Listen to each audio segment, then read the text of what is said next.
Pastor Praveen పగడాల death కేసులో పోలీసుల దర్యాప్తు కీలక దశకు చేరినట్లు తెలుస్తుంది. కేసును ఛేదించేందుకు వివిధ ప్రాంతాల్లో ఆధారాలు సేకరించిన పోలీసులు పోస్ట్ మార్టం ఫోరెన్సిక్ నివేదికల ఆధారంగా ఓ అంచనాకు రానున్నట్లు తెలుస్తుంది. 1-2 రోజుల్లో పోలీసులు దర్యాప్తు వివరాలు వెల్లడించే అవకాశాలున్నాయి. మరోవైపు పాస్టర్ ని హత్య చేశారని సోషల్ మీడియాలో మాట్లాడిన వారికి పోలీసులు నోటీసులు జారీ చేశారు.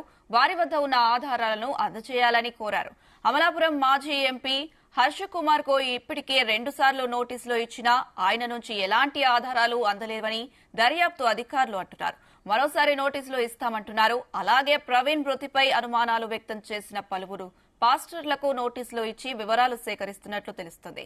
పాస్టర్ మృతిపై ఎవరికైనా అనుమానాలుంటే ఆధారాలను దర్యాప్తు అధికారులకు అందజేయాలని సూచిస్తున్నారు.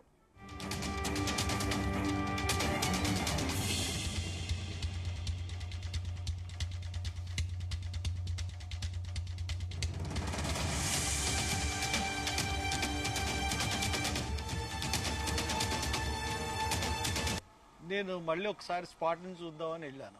అది చాలా మంది వచ్చి ఇక్కడ చనిపోయారా ఎలా చనిపోయారు, ఇంతే కదా గొయ్యి ఉంది, ఎలాగ అన్ని దెబ్బలు ఎలా దూతాయి, ఇది చర్చించుకుంటున్నారు. అక్కడికి వచ్చి కావాలంటే పోలీసులు మీరు వెళ్ళి రికార్డ్ చేయండి.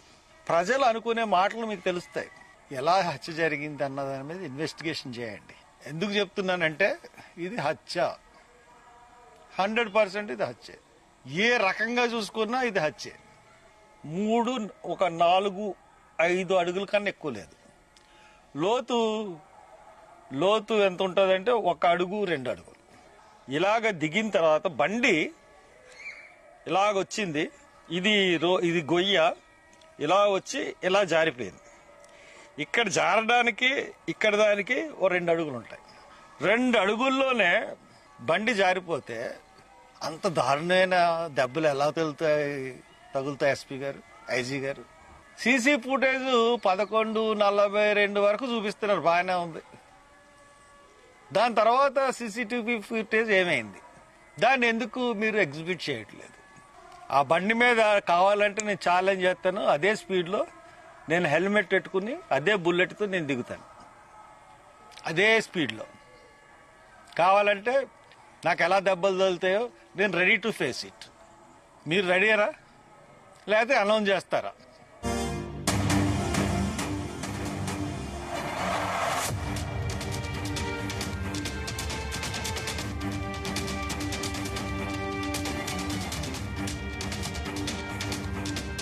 ఇదే అంశానికి సంబంధించి మరింత సమాచారం మా ప్రతినిధి ప్రసాద్ అందిస్తారు. ప్రసాద్.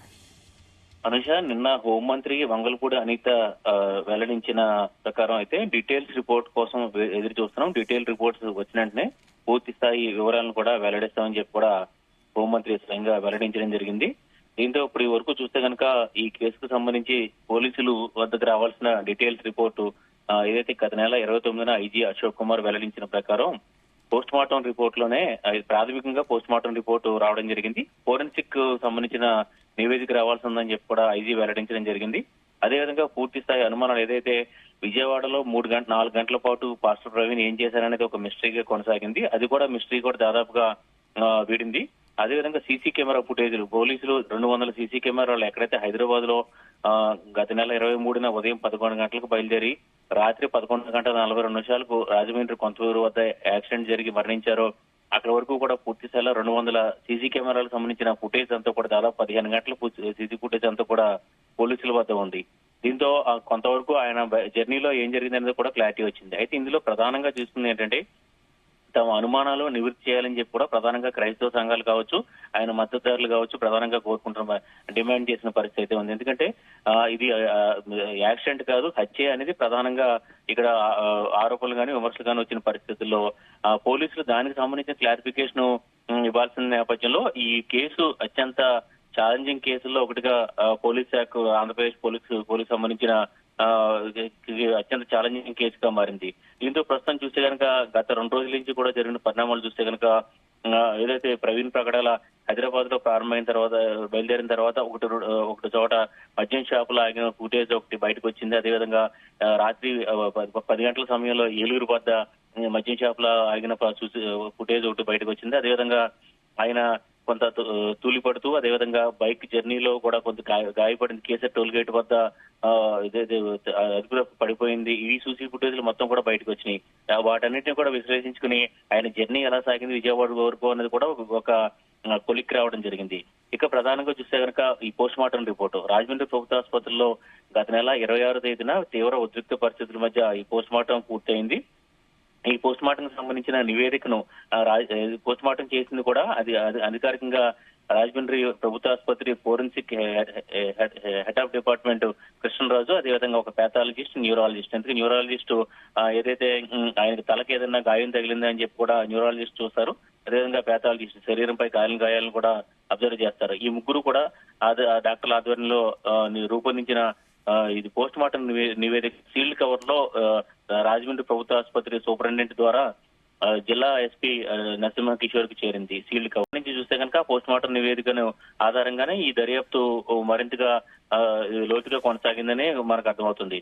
ఇక చూస్తే కనుక ఈ ఫోరెన్సిక్ ఆధారాలు విజయవాడ ఎఫ్ఎస్ఎల్ ల్యాబ్ కూడా పంపించడం జరిగింది. కొన్ని విభాగాలకు సంబంధించిన ఆ ఫోరెన్సిక్ సంబంధించిన ఆధారాలు కూడా బయటకు వచ్చిన తర్వాత ఇంకా మిగిలిన జర్నీ ఏదైతే కొన్ని ఆరోపణలు ఉన్నాయో, ప్రధానంగా ఏదైతే ఇక్కడ కొవ్వూరు టోల్ గేట్ కు ముందే ప్రవీణ్ పై అటాక్ జరిగింది. అదేవిధంగా ఇప్పుడు కూడా బయటపడుతున్న సీసీ ఫుటేజ్ లో ఆయన కావాలని థ్రెట్ ఉంది, భయపెట్టి కొంతమంది ఆయనతో అలా చేయించారని చెప్పి కూడా ఒక అనుమానాలు అయితే వ్యక్తం అవుతున్నాయి. అదేవిధంగా చూస్తే కనుక గతంలో ఏదైతే మృత్యు సమయంలో సోషల్ మీడియాలో వచ్చిన అనేక ప్రకటనలు కావచ్చు, రెచ్చగొట్టే ప్రకటనలు కావచ్చు, ఏదైనా కొన్ని అభిప్రాయాలు కూడా నాయకులు, అనేక మంది అన్ని పార్టీలకు సంబంధించిన నాయకులు కూడా ఇందులో ఉన్నారు.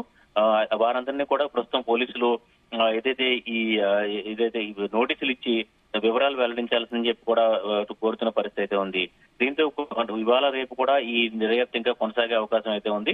అయితే కీలక దశకు చేరుకున్నప్పటికీ కూడా పూర్తి స్థాయి వివరాలతోనే పోలీసులు ఈసారి మీడియా ముందుకు వచ్చే అవకాశం అయితే ఉంది. అటు డీటెయిల్ పోస్ట్ మార్టం రిపోర్టు, అదేవిధంగా సీసీ కెమెరాలకు సంబంధించిన పూర్తి అబ్జర్వేషన్, అదేవిధంగా ఈ కేసుపై ఉన్న అనుమానాలను ఇప్పటికే పోలీసులు దాదాపుగా నివృత్తి చేశారని చెప్పుకోవాలి. ఎందుకంటే ఈ గత నెల 29వ తేదీన ఐజీ అశోక్ కుమార్ మొత్తం 13 చోట్ల సీసీ ఫుటేజ్లు వెల్లడించడం జరిగింది. ఆ తర్వాత కూడా కుట్రకోణం ఎక్కడ కూడా బయటపడలేదు. ఎందుకంటే ప్రధానంగా ఆయన ఫ్యామిలీ మెంబర్స్, భార్య, అదేవిధంగా కుటుంబ సభ్యులతో మాట్లాడినప్పుడు ఎవరితోనూ కూడా ఎవరిపైన కూడా తమకు అనుమానం లేదని చెప్పి కూడా కుటుంబ సభ్యులు తమకు వెల్లడించారని చెప్పి కూడా పోలీసులు చెప్తారు.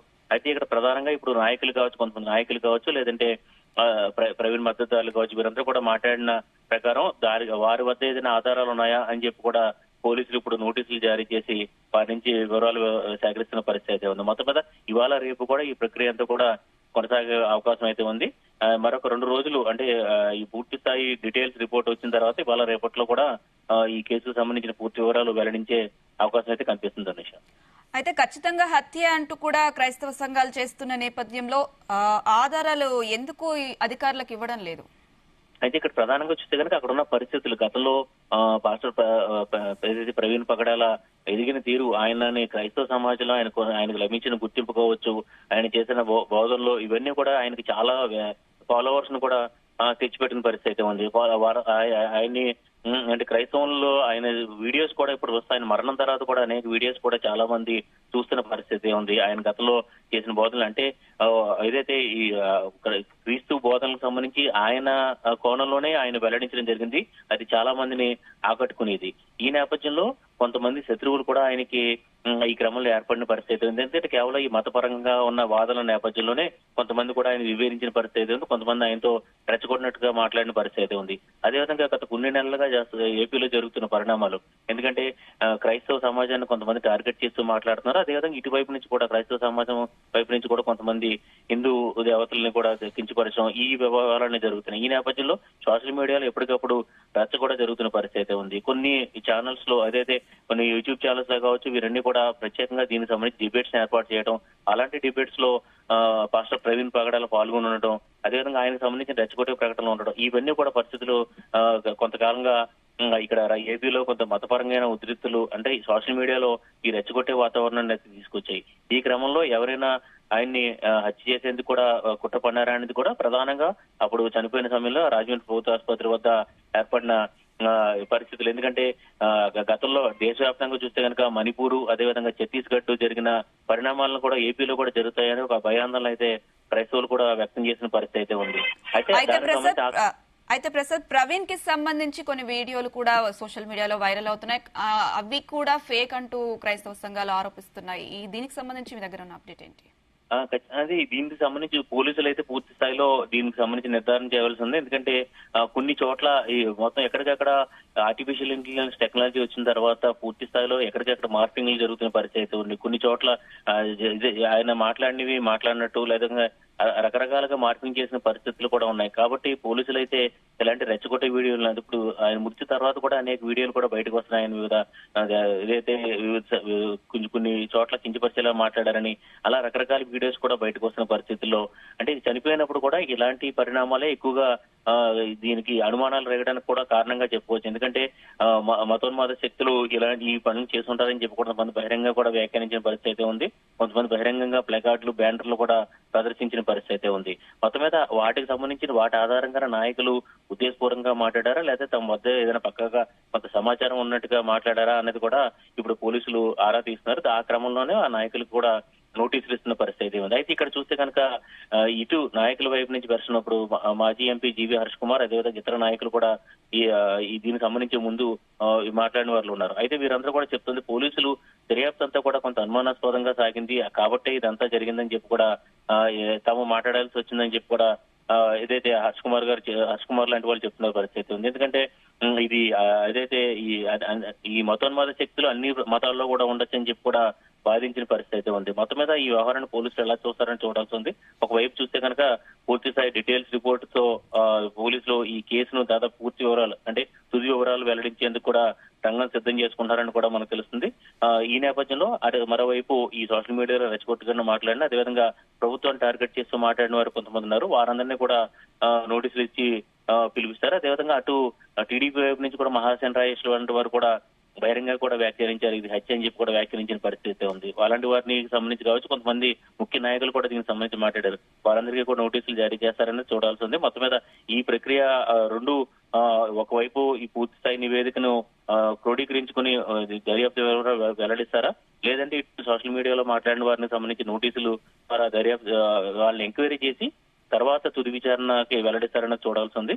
మొత్తం మీద అయితే దాదాపుగా కీలక దశలోనూ అదేవిధంగా దాదాపుగా కొలిక్కి వస్తున్నట్టుగా ఈ కేసు మనం చెప్పుకోవాలి. Right Prasad, thank you.